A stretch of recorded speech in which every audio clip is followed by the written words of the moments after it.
एक असा देश जिथे राहण्यासाठी लोक दरवर्षी चक्क बर्फाचं हॉटेल बांधतात आणि उन्हाळा आला की ते हॉटेल नदीत वितळून जातं.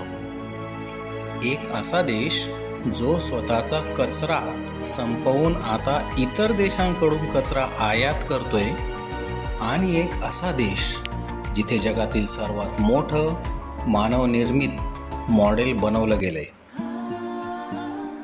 हे कोणतेही काल्पनिक जग नाही, तर हा आहे युरोपमधील सर्वात प्रगत आणि तितकाच थक्क करणारा देश स्वीडन. आज आपण स्वीडनबद्दलच्या अशा काही अद्भुत गोष्टी जाणून घेणार आहोत ज्या तुम्ही यापूर्वी कधीच ऐकल्या नसतील. मित्रांनो, आज आपण बघतोय की जगातला प्रत्येक देश कचऱ्याच्या समस्येने ग्रस्त आहे, पण स्वीडनने यावर असा उपाय शोधलाय की संपूर्ण जग अवाक झाले आहे. स्वीडन आपल्या देशातील तब्बल 99% कचऱ्यावर रिसायकल प्रक्रिया करतो. हो, तुम्ही बरोबर ऐकलेत, 99%.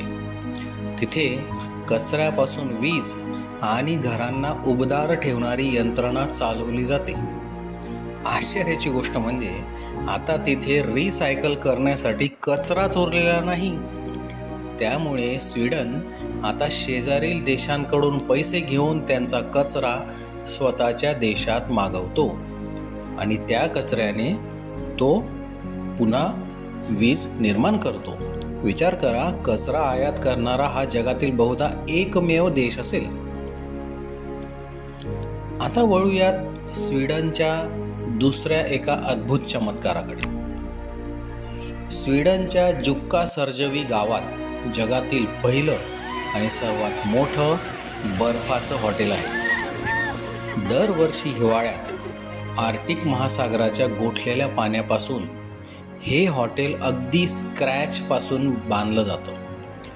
जगभरातील कलाकार इथे येतात आणि बर्फावर अप्रतिम नक्षीकाम करतात. लोक इथे -5°C तापमानात बर्फाच्या बेडवर झोपण्याचा आनंद घेतात. पण जसा उन्हाळा सुरू होतो तसं हे हॉटेल वितळतं आणि त्याचं पाणी पुन्हा नदीला मिळतं. म्हणजेच दरवर्षी हे हॉटेल एका नवीन डिझाईनसह जन्माला येतं. खगोलशास्त्राची आवड असणाऱ्यांसाठी स्वीडन हे एक नंदनवन आहे. स्वीडनमध्ये संपूर्ण देशाचा वापर करून जगातील सर्वात मोठे सौर यंत्रणेचे मॉडेल स्वीडन सोलर सिस्टम बनवण्यात आले आहे.